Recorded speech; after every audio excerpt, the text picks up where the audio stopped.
పరిశుద్ధ గ్రంథమైన బైబిల్లో నుండి హోషేయ గ్రంథం, పాత నిబంధన గ్రంథం అయిన బైబిల్లో నుండి హోషేయ గ్రంథము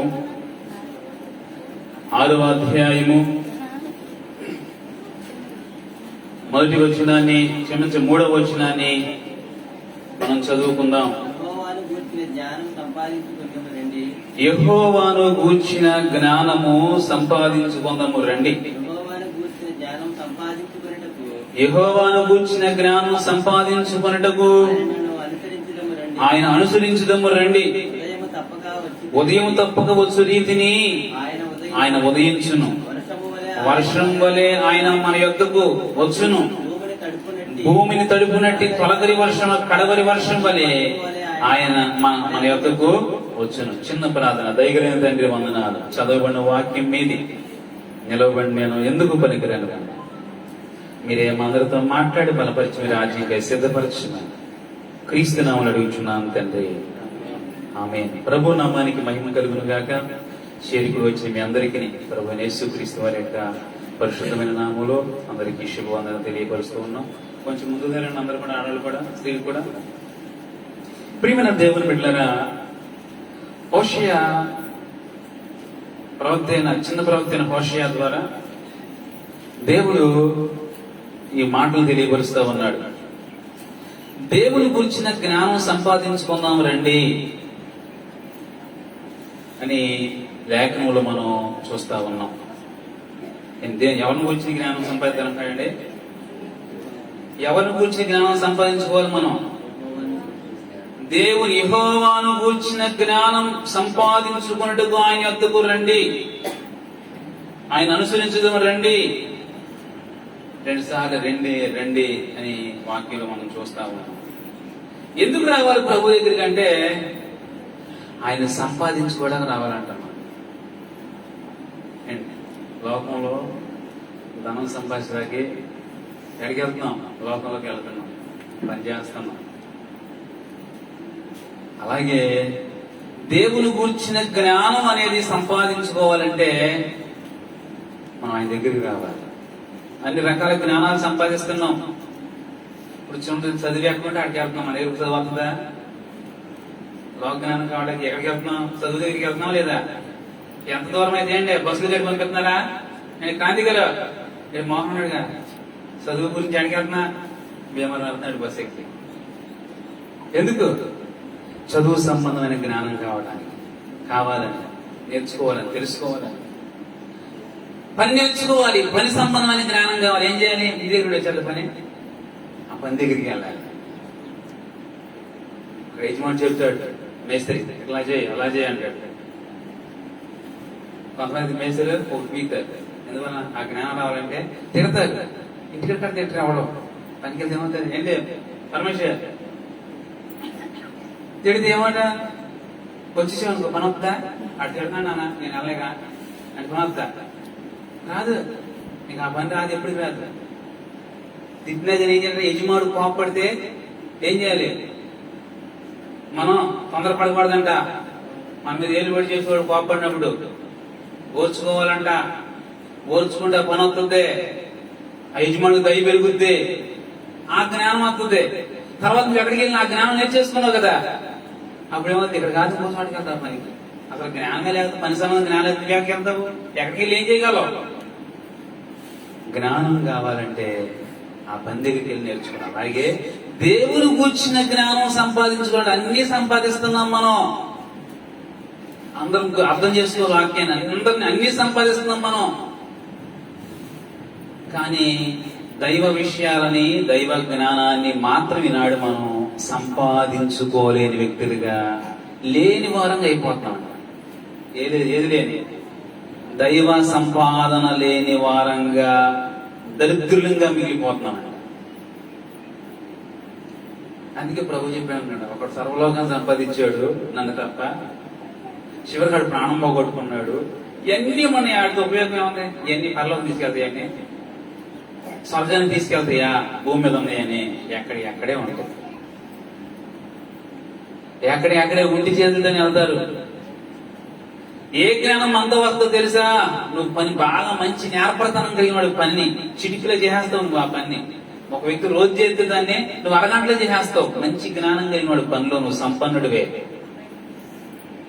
ఒక క్వశ్చన్ అప్పు చెప్పాలంటే 4 రోజులు చదవలు ఒకడు, ఒక అరగంట ఒకసారి చదివేసి చెప్పేది రాసేస్తారు కొంతమంది.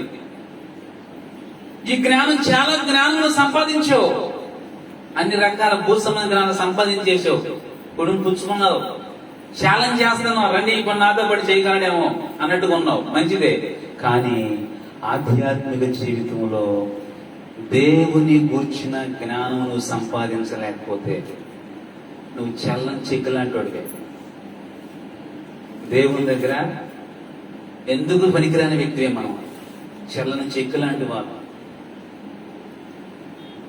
ఒక నాణ్యానికి ఒక ముఖం లేని వారమే. ఒకవైపు ఒక ముఖమే మనకు ఉంది, ఈ భూషణ జ్ఞాన ముఖమే ఉంది, మరొక ముఖం లేదు మనకి. నాణించాలంటే 2 ముఖాలు కావాలొద్దా? 10 రూపాయలు అంకేసి 40 రూపాయలకి ఏం లేదు, ఏమన్నా ఉపయోగం ఉందా? లేదు, పని చెబుతుంది. ఈనాడు దేవుని పిల్లలైన వారు కూడా అలాగే ఉంటున్నారు, దైవ జ్ఞానం సంపాదించుకుంటున్నారు. అందుకే బైబిల్ ఏం తెలుసా చెప్తాను ఇదంతా, జ్ఞానం లేని వాళ్ళారా ఇక్కడికి రండి అంటున్నా. జ్ఞానం పిలుతుందంట సంత వీధుల్లో పడి, వీధుల్లో నిలిచినాడు జ్ఞానం పిలుతుందంట. ఓ జ్ఞానం లేనివాడా నా దగ్గరికి రా, జ్ఞానం నేర్పిస్తా అంటానంట. సామెతల గ్రంథాలు అంటే యోగ గ్రంథంలో ఉంది ఆ విషయాలు. కానీ ఎవరు రావట్లేదంట. ఎక్కడికి? ఏ జ్ఞానం సంపాదించుకోవడానికి? ఈ జ్ఞానం సంపాదించుకుంటే ఏమవుతుంది? మనమే ఖర్చు అవ్వాలి అంటే, అవునా కదా? మనం వెళ్తే ఆ జ్ఞానానికి వెళ్తే మన డబ్బులు ఎదురు, ఈ జ్ఞానానికి వెళ్తే మనమే కానికేయాలి వచ్చి ఏంటన్నా. ఈ జ్ఞానం వెళ్తే ఏమవుతుంది? మనం ఖర్చు అవ్వాలి. నిజమే, ఇక్కడ ఖర్చు అయినా అక్కడ నీ స్టేజీ ఒక లెవెల్లో ఉంటుంది. ఇక్కడ ఖర్చు కాకుండా అక్కడ నీకు ఒక స్టేజీ ఉండదు. ఖర్చు పెట్టుకోకుండానే మంచి వస్త్రం తొడగలవా నువ్వు? ఖర్చు పెట్టకుండా మంచి షూ వేయగలవా నువ్వు? ఖర్చు పెట్టుకోకుండానే మంచి సూపు కలిగిన అప్లికల్స్ కలజోడు నువ్వు వాడగలవా? ఏది ఖర్చు చేయకోకుండా నీ జీవితంలో నువ్వు సంపాదించి ఏది ఖర్చు చేయకోకుండా ఒక స్థితిలో నువ్వు ఉండగలుగుతున్నావు చెప్పు. ఆధ్యాత్మిక జీవితం వచ్చినట్టు మనం అనుకోండి తెలుసా, ఖర్చు అయిపోతాం అనుకుంటాం.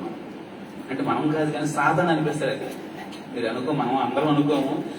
సాధన అన్నయ్య సప్పిరాల్లాగా మనకు ఆ మనసును తీసుకొచ్చాడంట. అందుకే జ్ఞానము అనే విషయం ఆలోచన చేస్తే దేవుని దగ్గరికి మనం రావాలి. ఏ జ్ఞానం కావాలంటే దేవుని గురించి, పరలోకాన్ని గురించి. ఈ లోక జ్ఞానం అందరికీ వచ్చేస్తారు, పుట్టుకతోనే వచ్చేదాన్ని కొంతమందికి. పుట్టుకతోనే ఎంత తెలివండి ఇడిగే చిన్నప్పటి నుండే అంటారు కొంతమంది.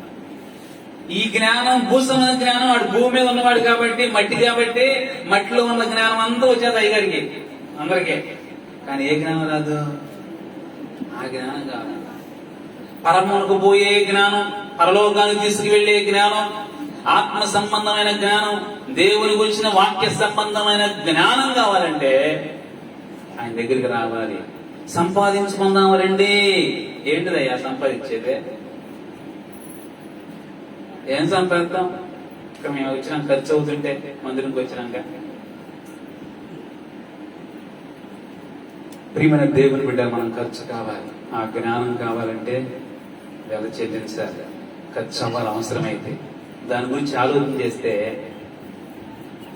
దేవుని రాజ్యంలో ఉండవు. ఎందుకంటే ఏ జ్ఞానం లేదు నీకు.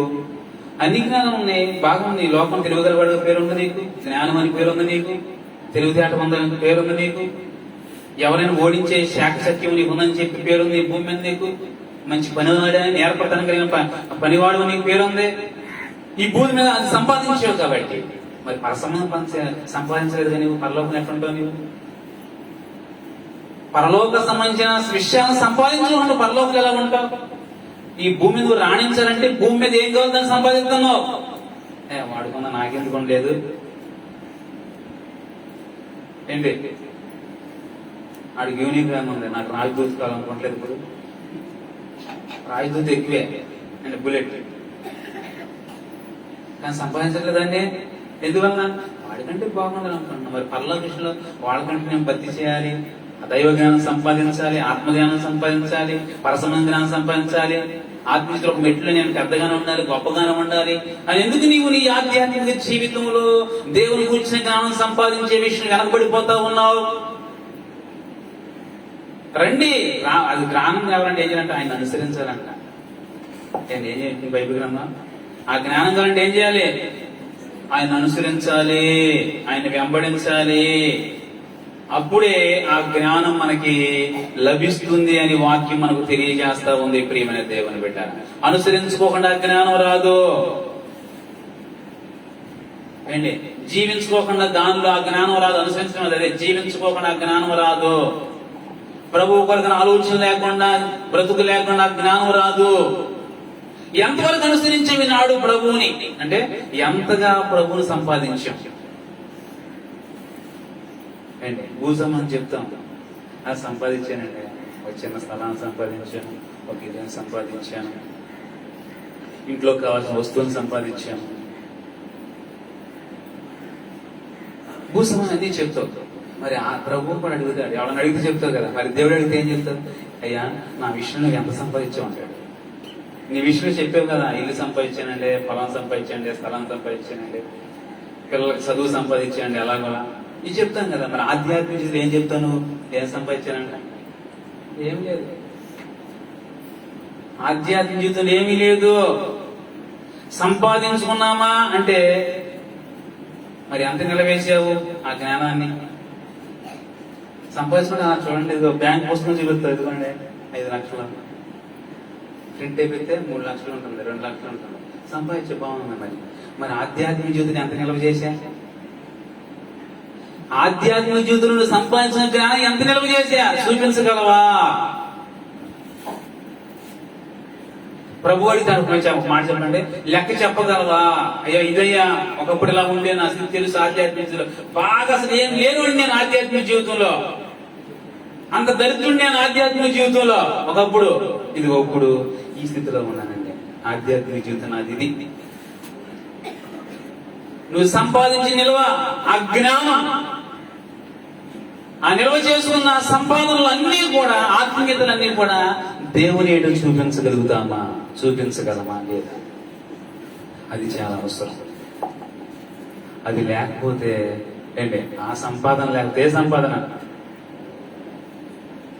ఏ సంపాదన అండి రాజుగారు? ఏ సంపాదన? ఆ సంపాదన లేకపోతే, ఈ సంపాదన లేకపోతే అడుగుతుంది నేను బతకాలమంట, మాట చెప్పాలంట. ఉదాహరణ చెప్తున్నాను, ఆ సంపాదన ఏమంటే ఏం చేస్తానమ్మా, అమ్మా తల్లే అంటే వాళ్ళు ద్వేషించడం కాదు, దూషించడం కాదు, బ్రతుకుతున్నా అంటే బ్రతుకు తీరు చెప్తున్నాను నేను. కానీ ఈ భూమి ఎలాగో బ్రతుకుతున్నాం, కానీ ఆ రాజ్యంలో మనం బ్రతకాలంటే ఆయన్ని సంపాదించాల్సిందే. అర్థమైందా? ఇక్కడ ఎలాగోలా బ్రతకగలం, అక్కడ ఎలాగోలా బ్రతకడానికి అవకాశాలు లేదు. ఈ పక్కన అడ్జస్ట్ అయిపోతారండి ఆ మూలంగా, ఆ కాళ్ళ దగ్గర కూర్చుని పోతారండి ఎట్టగొట్ట. ఆ గవిలోకి నువ్వు వెళ్ళవు కదా, ఆ మూలం తర్వాత సంగతే. ఆ పక్కన ఆ కాళ్ళ దగ్గర, ఆ తల దగ్గర, మెడ దగ్గర కూర్చుంటాక అసలు ఆ గవుని అవతలకి వెళ్ళాలి కదా నువ్వు, ఆ తలుపు అవతలకి వెళ్ళాలి కదా. ఎంత దూరం చెప్పండి, తలుపుకి మనకి ఎంత దూరం చెప్పండి. నేను ఒక 10 కిలోమీటర్లు ఉందా? బుద్ధిగల కనికులు లోపల ఉన్నారండి, బుద్ధిగల కనికులు బయటలు ఉన్నారండి. ఎంత దూరం ఉంది? 10 కిలోమీటర్ల, 3 అంగుళాలు అంతే. తలుపుకి ఎంత ఉంటుంది మందమా అంటే? 20 అంగుళాలు తలుపు చేయించారా? లేదు, అందరూ 3 అంగుళాలు 4 అంగుళాలు తలుపు మందం అండి, అంతే కదా. నారాయణ గారు తలుపు మందం అంతా మరి అంతే. ఆ కొద్ది సమయంలో ఏంటి, నువ్వెవడో నాకు తెలియదు అంటాడు దేవుడు. ఎంతో దూరం లేవు, అయ్యా అయ్యా అన్నాడు. ఎవరో నాకు తెలియదమ్మా, కిలోమీటర్లో ఉండి చెప్పలేదు వాళ్ళు, తలుపు పక్కనే ఉండి చెప్తున్నారు. అవతల ఆడు ఉన్నారు, యువతలు ఉన్నారు, అంతే. అలా అయిపోతాయి మన జీవితం సంపాదించుకోకపోతే. ఆత్మీయతలో సంపాదన లేని వ్యక్తివైతే, ఆత్మీయతలో నిల్వల లేని వ్యక్తివైతే, సాంపాద్యాన్ని నిల్వ చేయలేని వ్యక్తివైతే, ఆ జ్ఞాన లాభాన్ని సంపాదించలేని తత్వం నీకు లేకపోతే నువ్వు బయటే. ఈ భూమి మీద నువ్వు మహారాజువైనా, రారాజువైనా, నువ్వు గొప్పోడివైనా, ఆ రాజ్యంలోకి వచ్చేటప్పటికి మనం బయటే. కాబట్టి ప్రియమైన దేవుని బిడ్డలారా, ఈనాడు మనం ఎలా ఉన్నాం అనేది ఒక్కసారి మనం పరిశీలన చేసుకోవాలి.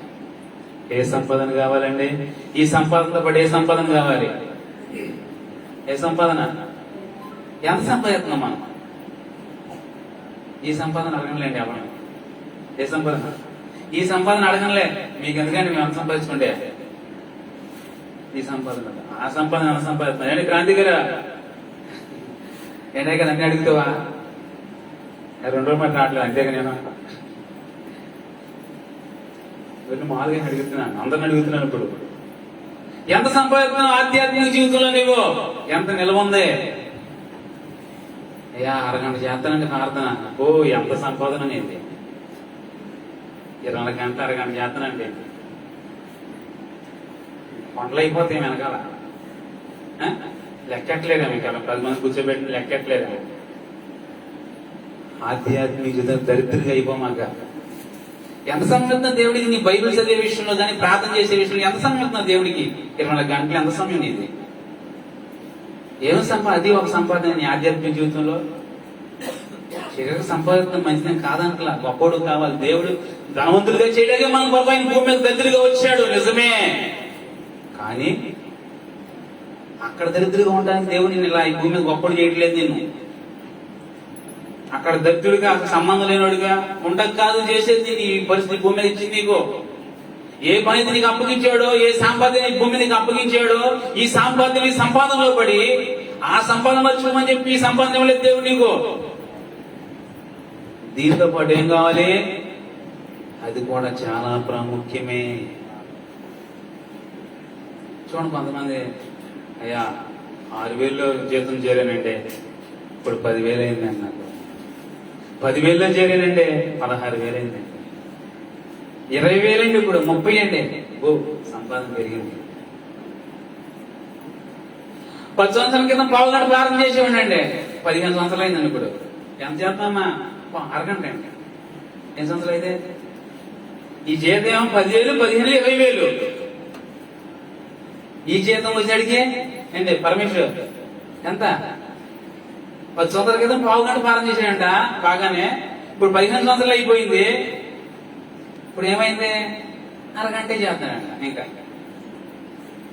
ఇది సంపాదన మరి.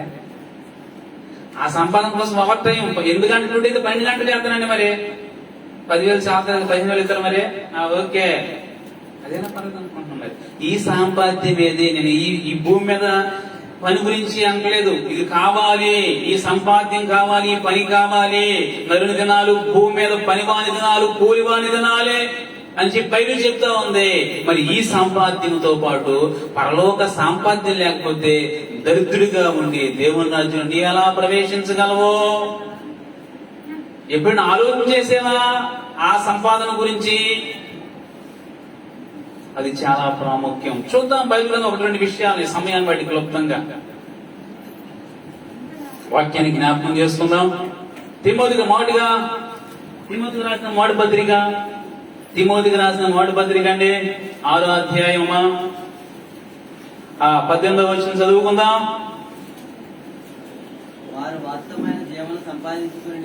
వారు వాస్తవమైన జీవమును సంపాదించుకుని నిమిత్తము రాబో కాలమునకు మంచి పునాది తమ కొరకు వేసుకొనుచు అని ఇంకా చాలా చాలా ఉన్నాయి. ఇంకా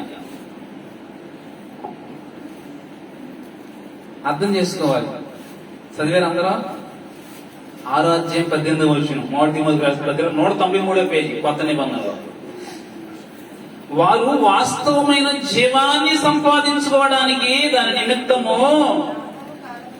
రాబో కాలంలో మంచి పునాది వేస్తున్నారంట. ప్రియమైన దేవుని బిడ్డలారా, వాస్తవం ఇది వాస్తవం కదా. ఈ జీవం ఏంటి మోహన, ఈ జీవం వాస్తవేనా? కొద్ది కాలమే, 70-80. ఈ 70-80లోనే 40లో షుగర్ అవుతుంది. ఇప్పుడైతే పుట్టుకతోనే షుగర్ అంట, పుట్టుకతోనే బీపీ. తెలుసా? పుట్టుకతోనే పుడతమే బీపీ అంటాం, షుగర్ అంటాం. ఇప్పుడు మనకు 40-50 పడుతుంటే అమ్మో షుగర్ వచ్చిందంటాం. కానీ పుట్టిన పిల్లడికి స్టార్టింగ్ నుండి ఏమవుతుంది? ఇప్పుడు వచ్చేవాళ్ళందరికీ వచ్చే జనరేషన్ అంతా పుట్టుకతోనే షుగర్, పుట్టుకతోనే బీపీ. అంటే అటు పుట్టుక నుండి ఇంజక్షన్తో అడుగుతూనే ఎదగాలి. ఇక అది ఇలా చేస్తామంటే ఇంకెంతకాలం బతుకుతుంది? ప్రియమైన దేవుని చాలా జాగ్రత్త. ఇది మీరు వాస్తవమైన జీవమును సంపాదించుకునే నిమిత్తం. ఒక విధంగా చెప్పాలంటే నిజమైన జీవుడు, నిజమైన జీవితము, నిజమైన జీవము, నిజమైన అనుభవం మనం సంపాదించుకునే నిమిత్తము ఏం చేయాలంటే మనం అంటే ఈ నిజమైన దాన్ని సంపాదించాలంటే ఈ భూమి మీద శరీరంలో ఉన్నప్పుడే ఎంతో ప్రయాసపడండి దానికోసం. నిజమైన జీవం కావాలంటే అలా వస్తుందండి. ఈ భూమి మీద ఈ తుచ్చమైన జీవితం ఉందే, నిజమైన జీవితం కోసం ఈ తుచ్చమైన జీవితం పోరాటం చేయాలి, ఆరాటపడాలి, పోరాటం చేయాలి, ఆరాటపడాలి. అది లేకపోతే వాస్తవమైన జీవంలోకి వెళ్ళాం. ఈ తుచ్చమైన జీవితం ఇక్కడే అయిపోయింది. మన జీవితం 70, 80, 90, 100 అయిపోయింది. ఇక లేదు, ఇంకా తర్వాత ఇంకేం లేదు, నరకమే. వాస్తవమైన జీవులు మన జీవితం అడుగు పెట్టాలి అంటే ఏం చేయాలి తెలుసా? ఈ భూమి మీద ఈ 70, 80 ఉంది కదా ఈ శరీరం, ఈ శరీరంతో ఏం చేయాలంటే వాస్తవమైన దానికోసం పోరాటపడాలంట, ఆరాటపడాలంట, ప్రార్థన చేయాలంట, ఎదగాలంట. అంటే కుటుంబాల్లో ప్రార్థన పోయి ఈ రోజున ప్రార్థన చేసేవాళ్ళు లేరు. మందిరంకి వచ్చినప్పుడే ఆరాధన, మందిరంకి వచ్చినప్పుడే ప్రార్థన అన్నట్టుగా ఉంటుంది. ఆదరేపించుకుంటా బడికాడ చూసేవా చదవడే కదా కొంతమంది ఆదరేపించుకోవాలి. ఎంత నేను అనుకునేవాడిని, ఎలాగో 10th క్లాస్ పరీక్ష ఏమనిస్తే చాలు అనుకునేవాడిని. నన్ను హాస్టల్లో పడేశారు. హాస్టల్ మా అమ్మోళ్ళు ఏమో ట్రైన్కి వెళ్ళిపోయారు. ఏంటంటే నా పరిస్థితి అంటే వచ్చారు, అప్పుడే సేవకి వెళ్ళి వచ్చారు. ఎలాగోలా ఎంత ఆల్లో పంపితే సార్ తప్పితే ఆ తర్వాత సంగతి. అలాగే సోషల్ అయిపోయి 3 మార్కులు ఆదరేది సార్ అనుకున్నాను. అలా ఉంటుంది. అంటే ఏంటి, నిజమైన పోరాటం, ఆరాటం, తపన, తాపత్రయం లేకపోతే ఎలా పాస్ అవుతాం మనం? అలాగే నిజమైన వాస్తవమైన దానికోసం మనం ప్రవేశించాలంటే దానిలోకి మనం ఈ యొక్క తుచ్చమైన శరీరంతో పోరాటం చేయకపోతే దానిలో మనం ప్రవేశించండి. శరీర సంపాదన ఉందండి, ఒక మాట చెప్పాను, చాలా జాగ్రత్తగా గమనించండి. ఆత్మ సంపాదన చాలా అవసరం అనేది ఒక వ్యక్తికి తెలిసినాడు, ధనవంతుడికి తెలిసిందంట. అర్థమో చెప్తాను, చాలా జాగ్రత్త అర్థం చేసుకోండి. శరీర సంపాదన గుట్లు ఉందంట. ఎవరికి? ధనవంతుడికి. బైబిల్ ఉన్న ధనవంతుడికి శరీర సంపాదన ఏమన్నట్టు తెలుసా? ఎక్కువైపు నా ప్రాణమా తినవే తాగివే సుఖించే సందేశం. అనేక సంవత్సరాలు ఇక ఒక సంవత్సరం ఒకటి చాలా తెలుసా, పిల్లలు అయిపోతుంది. ఒకడెక్కితే అయిపోతుంది. ఈ ధనవంతుడు కూడా చాలా సంపాదించాడంట, ఎంత ఉందో తెలియదంట. అయితే ఆత్మ సంపాదన ఎప్పుడు కావాలి, ఎప్పుడు అర్థమైంది తెలుసు? అతనికి ఎప్పుడు అర్థమైంది? నరకంలో పడినాక అర్థమైంది. అయ్యో ఈ సంపాదనే కాదురా బాబు, ఇది ఒక్కటే సంపాదన అనుకున్నాను, తాపత్రయపడ్డాను, పోరాటం చేశాను, ఆహార నిద్రలు మానేశాను, పరుగులు పెట్టాను. ఏ సంపాదన కావాలి అక్కడ ఉండాలంటే? ఈ సంపాదన ఒకటే కాదు, ఆత్మీయ సంపాదన కూడా కావాలని అక్కడ కాలుతా ఉంటుంటే అగ్నిగుండంలో అబ్బో బొబ్బులు పెడతా కేకలేస్తా ఉంటుంటే ఈ సంపాదనను పరలోకం చేర్చలేదని అర్థమైందంట. ఏ సంపాదన కావాలి పరలోకం ఉండాలంటే? ఏ సంపాదన కావాలి? ఈ సంపాదనతో ప్రాణమా తినము, త్రాగము, సుఖించము, డ్యాన్స్ లేయము, పబ్బుల్లో తిరగము, ఇష్టానుసారంగా జీవించము, గంతులేయము, ఉర్రూతలు వేగము, డీజేలతో ఉండము, రకరకాలతో ఉంటారు. అది లేకపోతే అక్కడ డీజే ఉంటుంది, డ్యాన్స్ చేయలేవు, నువ్వు కాలిపోతావు అంటే. ఆ డీజేతో ఊగుతున్నాడంట ధనవంతుడు. అక్కడ కాలిపోతా, శరీరం కాలిపోతా ఉంటుంది, తోళ్ళు ఊడిపోతా ఉన్నాయి, కాలిపోతా, కొత్త శరీరం వస్తా ఉంటుంది, పురుగులు తింటా ఉంటున్నాయి మంటల్లోనే. కానీ ఎవడు రక్షించేవాళ్ళు, ఆత్మ తినేవాళ్ళు లేడు. ఇది మనకు ఒక సాదృశ్యం. దేనికి? అయ్యగారు గురించి చెప్తున్నాడే. ఈ అయ్యగారికి ఏం తెలుసు? ఈ ధనం ఉంటే ఏంటంట, అది ఎవరు చూడొచ్చు అంటాం. ఇప్పుడు ఇక్కడ సామస్ చూపిస్తున్నాడు మనకి. ఏం చూపిస్తున్నాడు? నాటకం ఏది చూపిస్తున్నాడు ఇక్కడ మనకి? ప్రభు నాటకాన్ని ఇక్కడ చూపిస్తున్నాడు. ఆయన ఎలా బతికాడు ఈ భూమి మీద, తర్వాత వెళ్ళిన తర్వాత జీవితం ఏంటనేది ఆయన గురించి మనకి ఇక్కడ రాసి ఉంచాడు. ఆ ధనము లేకపోతే ఆ సంపాదన లేదు. ఏ సంపాదన? పర సంబంధమైన సంపాదన లేకపోతే ఇక్కడ ఏడవలసిందే, వచ్చి నరకంలో పడాల్సిందే, యాతన పడాల్సిందే, బొబ్బలు పెట్టాల్సిందే. అందుకే అంట వాస్తవమైన జీవాన్ని సంపాదించుకోవడానికంట మంచి పునాది వేసుకోవాలంటే ఈ భూమి మీద ఉండదు. ఏ పునాది అండి? ఏ పునాది? మామూలు కట్టలేదండి. ఏది పునాది వేసి మంచి పునాది వేసి 5 స్టేర్లు లేకపోవచ్చు అనుకుంటున్నాం. ఏది? ఏ పునాది? ఈ పునాది గురించి చెప్తున్నా. ఈ పునాది వేసుకుంటే కాదు, ఈ పునాది బలంగా వేసి 10 స్టేర్లు వేసినా కానీ నరకమే. ధనమందికి లేదంటే అన్ని స్టైల్ కంటే ఎక్కువ ఉన్నాయి, అపార్ట్మెంట్ ఉన్నాయి అయ్యగారికి. ఈ పునాదులు కాదు, ఆధ్యాత్మిక పునాది బాగుండాలి. లేదు వాస్తవమైన జీవంలోకి నువ్వు ప్రవేశించాలంటే ఈ భూమి మీద ఉండగా నీవు ఆత్మసనం పునాది బలంగా వేసుకోవాలి. ప్రార్థన, వాక్యము, ఉపవాసము, జాగారము, ఆరాధన, విశ్వాసము, ఆయన శరీరము, ఆయన రక్తము, ఆత్మ సంబంధమైన అనేక కార్యక్రమాలతో ఎదుగుతూ బలపడుతూ అనుసరిస్తారంట. ఊరిని వెళ్ళొస్తాం కాదు, అనుసరించాలి. ఆ జ్ఞానం సంపాదకు అనుసరించాలి. ఆయన్ని ఆ జీవితాన్ని జీవించి బ్రతికినప్పుడే ఆ పునాది భూమి మీద పడతాయంట. పునాదులు అంటే ప్రియమైన దేవుని బిడ్డలారా, మన జీవితంలో భూమి మీద సంబంధంగా ఈ పునాదులు వేసాం, పోస్తున్నాం. మంచి మంచి పునాదులు వేస్తున్నాం, తీస్తున్నాం. ఇవేవి దేవుని రాజ్యాన్ని తీసుకెళ్ళవు, వాస్తవమైన జీవులకు నడిపించలేవు. పునాదులు అంటే మన బైబిల్లో 2 పునాదులు ఉంటాయండి. 2 ఇళ్ళు ఉంటాయి. అయితే బైబిల్ చూపించాలని చెప్తున్నాను. ఒకటి ఇసుక మీద పునాది వేసేయాలి. అర్థమైందా? ఒకటి ఇసుక మీద పునాది వేసాడంట. ఆ పునాది వేసేటప్పటికి నేను సాదృశ్యం చెప్తున్నాను. ఇసుక మీద పునాది అంటే లోకానికి సాదృశ్యం, అవిశ్వాస సాదృశ్యంగా ఉంది. ఇసుక మీద పునాది అంటే ఒక మాటలు చెప్పాలంటే ఇది ఎప్పటికైనా కూలిపోయేదే, రాలిపోయేదే, నశించిపోయేదే ఈ పునాది. నువ్వు ఎంతగా చేయి ఇసుక మీద, ఈ పునాది ఎంతగానో చేయి, ఎంతగానే ఎన్ని పునాదులైనా తీ, ఎన్ని పునాదులే నువ్వు. ఇది వాస్తవమైన జీవానికి తీసుకెళ్లే పునాదులు కాదు ఇవి.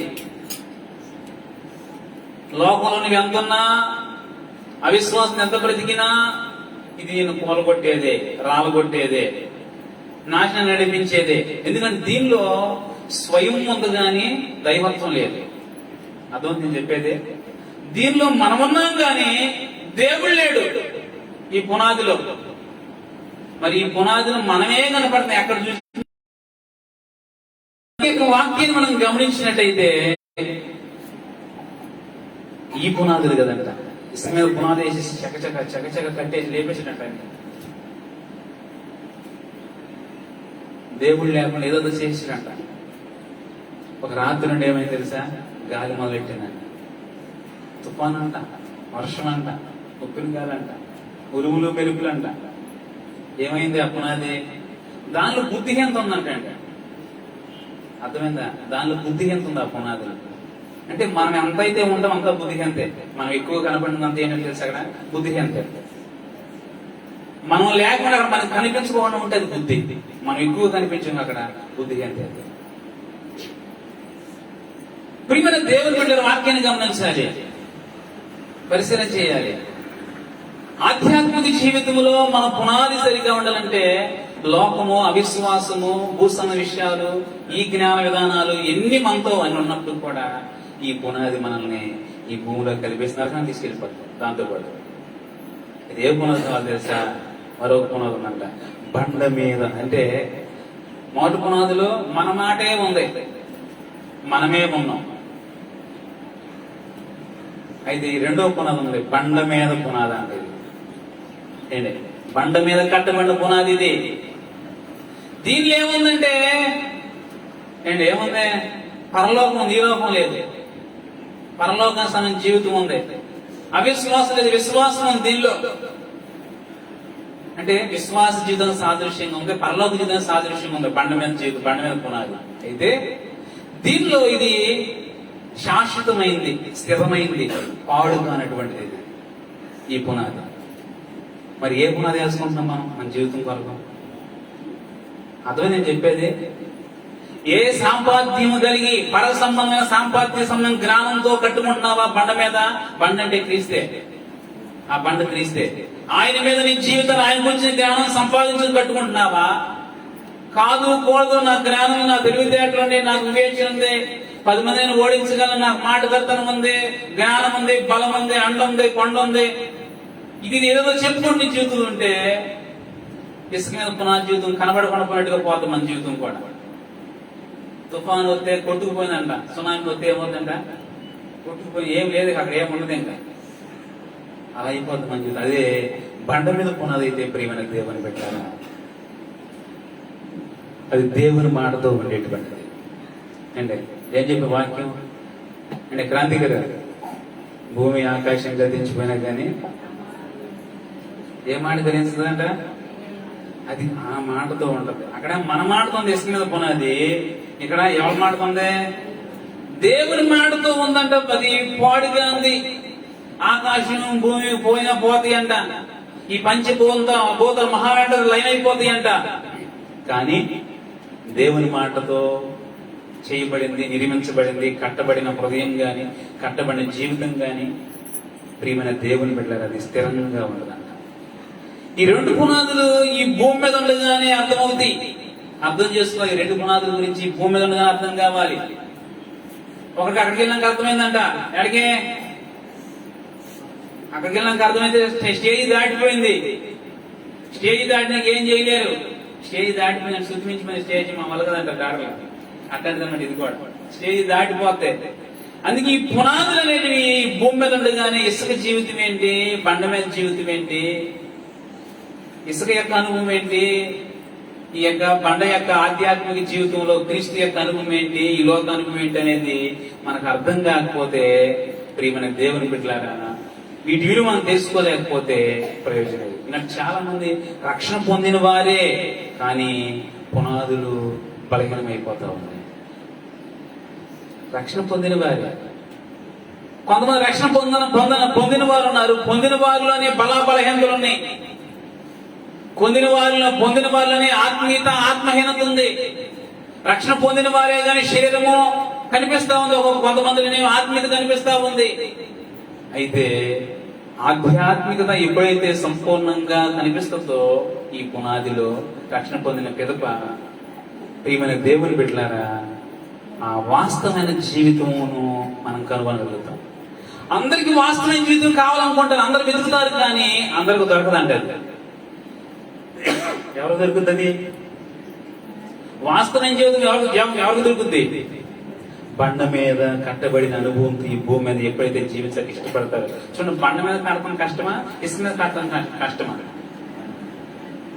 ఇసుక మీద కట్టడం ఒక రోజు కట్టేసాడంట.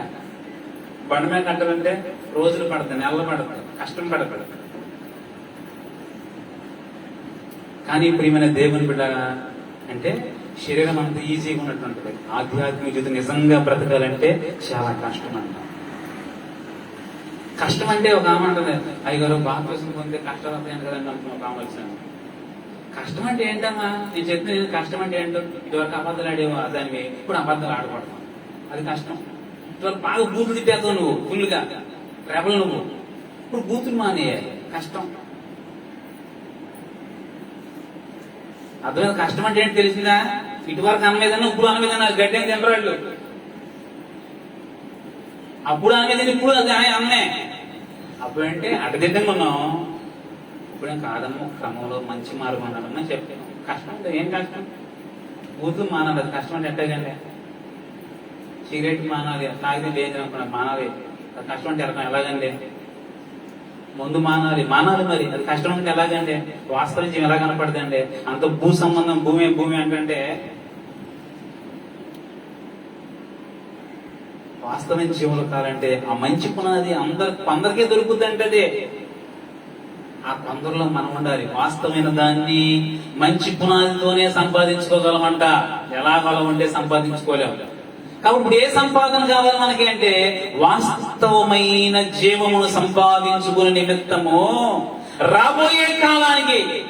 రాబోయే కాలం ఏంటంటే ఏ కాలం అంటే రాజుగారు? శీతాకాలమేగా.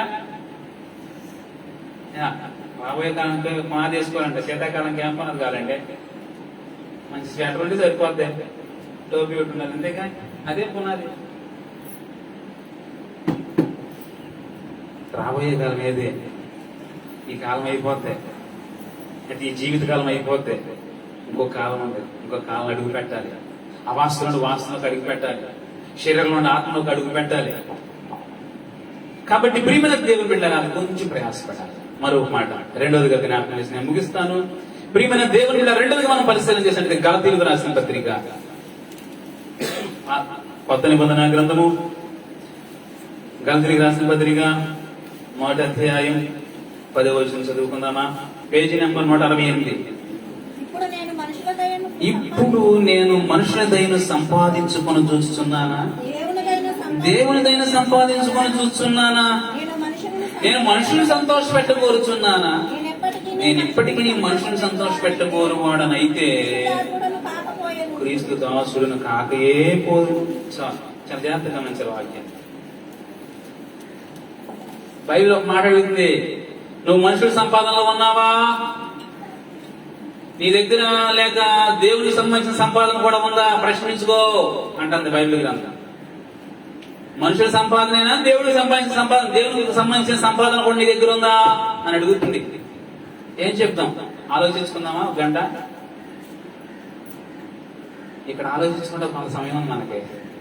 మన టైం వచ్చిందంటే ఆలోచించుకుంటే టైం పడలేదు. మన టైం వచ్చేదాకా ఆలోచిస్తానండి, ఏం లేదండి, కుదరట్లేదు, చూద్దాం, వెయిట్ అండ్ సీ, ఆగండి, చెప్తాను, నిర్ణయం తీసుకోవాలి కదా. ఉంటే కొన్ని రోజులు ఉందే మీ భూమి మీద, కానీ నీ టైం నా టైం అయ్యిందో ఏంటి, ఇంకా సమయం లేదు. వెంటనే ఆలోచించుకోవాలి సమయాన్ని. ఏమని? నా దగ్గర మనుషుల సంపాదనే ఉందా? దేవుని సంపాదన కూడా నా దగ్గర ఉందా? దైవ సంబంధ సంపాదన ఉందా? శరీర సంబంధ సంపాదనే ఉందా నా దగ్గర అని పౌలు ప్రశ్నించుకుంటాడు. ఆయన కూడా ఆలోచన చేస్తున్నాడు. ప్రియమైన దేవుని బిడ్డలారా, ఏంటి అక్కడ ఇదే ఉంటే ఏంటి, నా పరిస్థితి ఏంటి? ప్రశ్న.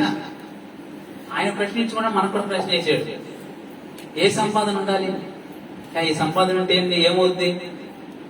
మనుషులకు సంబంధించిన సంపాదన ఏంటి? మనుషులదయ అంట ఎంతసేపు ఉంటది చెప్పాలి. మనుషుల సంపాదన ఎంతసేపు ఉంటది? రాత్రి ఎంతమంది ఉన్నారు వాక్యం అండి? రాత్రి ఎంతమంది వచ్చారు వాక్యం? ఆ సంపాదన అంతా అయిపోయిందంట అన్నది. ఎవరే తప్పనుకుమాడు సంపాదన అయిపోయిందంట. యూట్యూబ్ లో పెట్టాను దాన్ని, ఫేస్బుక్ లో పెట్టి దీని తర్వాత అయిపోయిందంట. ఆ సంపాదన అయిపోయిందంట. ఇప్పుడు ఏం చేయాలి? ఇప్పుడు ఏం లేదండి. ఈ భూమి మీద సంపాదన అయిపోయిందంట. పందుల దగ్గరికి వెళ్ళిపోయాడు డైరెక్ట్ గా. నీకేం చేయాలంటే అర్థం అంటే ఏం లేదు కాదు. పంజాబ్ దగ్గర వెళ్ళిపోయాడు పందుల దగ్గర, కానీ అన్నదమ్ములు పెట్టలేదంటే అడిగాడు. మనుషుల సంపాదన, మనుషుల ఎంతకాలం ఉంటుందంటే కొంతకాలం, పెడితే పెట్టి లేతల సాగు అయిపోయింది. వాళ్ళకి నచ్చినట్లుగా ఉంటే మనుషులదయ్యా, వారు చెప్పినట్లుగా చేస్తేనే, లేకుంటే అంతా శాపమే, అంతే మనకు మూడిందే. అర్థమైందా? లోకంలో ఉన్న పరిస్థితి అంట. ప్రియమైన దేవుని బిడ్డలారా, మరి దేవుని ఏంటి, ఎలాంటి పరిస్థితి ఉంటుందో తెలుసా? దేవుని ఎలాంటిదో తెలుసా? ఒక్కసారి సంపాదించుకుంటే చాలంట, దాన్ని కాపాడుకుంటే చక్కగా బతికేస్తామంట. అంటే ఎలాంటి తెలుసా? ఒక్కసారి సంపాదించుకుంటే జాగ్రత్తగా బ్యాంకులు వేసుకుంటే, వెంకటరమణ గారు ఒక్కసారి బ్యాంక్ వేసుకుంటే ఏమవుద్ది? 4 లక్షల బ్యాంకులు వేసుకుంటే వడ్డీ వస్తుంది. శుభ్రంగా కూర్చొని శుభ్రంగా తింటాం, జాగ్రత్తగా ఉంటాం. అంటే అర్థం కూడా చెప్తానండి. జాగ్రత్త తీసుకుని తెచ్చి తింటాం ఏదో ఎలాగోలా. అలాంటిదంటే దేవుడి దయ. ఒక్కసారి సంపాదించిన జాగ్రత్త దాన్ని కాపాడుకున్నామో బ్యాంక్ బ్యాలెన్స్ రండి గుడ్లు పెడతానంట పెట్టారు. దాన్ని పోగొట్టుకున్నామో ఎంత దరిద్రం లేడిగా, అది దొరకదు. దయ ఎప్పటికప్పుడే కొట్లో కొనుక్కునే సరుకు లాంటిది కాదు, పచారా సరుకు లాంటిది కాదు. దేవుని దయ, దేవుని కృప చిట్టకి ఎప్పుడు కూడా ఆయన కృప, ఆయన ఆత్మ, ఆయన నడిపింపు అనేది పామురు లాంటిదంట. చిటికేది అక్కడ ఉండదు. ఇంకా లోకపరిస్థితి ఎలాంటిది? కాకి లాంటిది. ముషు అన్న పోదంటే అది పోవే అంటే పోద్దా? పోరా అనుకుంటుంది. అది కర్ర తీసుకుంటే కొట్టినప్పుడు చదవాలనుకుంటుంది. మన లోకంలోనికి పరలోకానికి అంత తేడా ఉండదు. దేవుడికిను ఏంటి ఈ లోకంలో మనిషికి దేవుడికి ఉన్న తేడా అంటే అంత గొప్పదంట. గమనించాలి దేవుని యొక్క వాక్యాన్ని. ఆ దయ మనల్ని విడిచిపోయిందనుకోండి, విడిచిపోతే మన జీవితానికి ఏమైనా చేయగలమా అంటే దయపోయింది అంటే ఎవరికి ఆ కృపను కోల్పోయాడండి, ఆ ఆత్మను కోల్పోయాడంట సంసోను కోల్పోయాడంట. ఏమైంది చివరికి ఏమన్నా ఇంకా తర్వాత ఏమైనా చేసాడంటే చనిపోయాడు. ఏదో చేసాడు కానీ చనిపోయాడు. పోగొట్టుకుంటూ వచ్చేది కాదు. దేవుని దయ, దేవుని అంటే దయ అంటే దైవాకే కాదు, దేవునికి సంబంధించిన సాంపాదిక అంతా కూడా దయ గాని, కృప గాని, ఆయన ప్రేమ గాని, ఆయన సన్నిధి గాని, ఆయన ఇచ్చిన సమయం గాని, ఆయన ఇచ్చిన జీవితం గాని, జీవనం గాని, బ్రతుకు గాని, ఆయన సంపాదన ఎన్ని కూడా అది పోతే రాదు. చూడండి, దేవుడిచ్చిన అవయవం ఒకటి దెబ్బతింది, దాని వైభవాన్ని నువ్వు తీసుకురాగలవా? చెయ్యి ఇరిగిందండి, ఉదాహరణ చెప్తున్నాను. ఆ పరిస్థితిలో ఉన్నటువంటి దేవుడిచ్చినంత ఉంటుందా? ఇదే దేవుడిచ్చిన కోల్పోతే ఎలా ఉండదు తెలుసా? అవుకే ఎంతైనా కొంత బలగంతే, ఏదో ఒక ఆటంగా, ఆ లోపం, ఆ లోటు అనేది కనిపిస్తానే ఉంటది ప్రియమైన దేవుని బిడ్డల. కాబట్టి దేవుని యొక్క వాక్యాన్ని మనం పరిశీలన చేసినట్లయితే, ప్రియమైన దేవుని బిడ్డలారా, వాక్యాన్ని మనం అర్థం చేసుకున్నట్లయితే, దేవుని యొక్క ఆధ్యాత్మిక జీవితంలో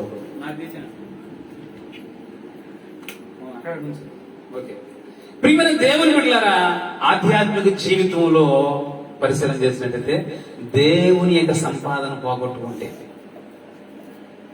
మళ్ళీ సంపాదించుకోరు. అర్థమైందండి? ఇప్పుడు చూడండి, ఉదాహరణ చెప్తున్నాను. దేవుడు ఒక సమయం ఇచ్చాడు మనకి, ఆ సమయం పోయింది.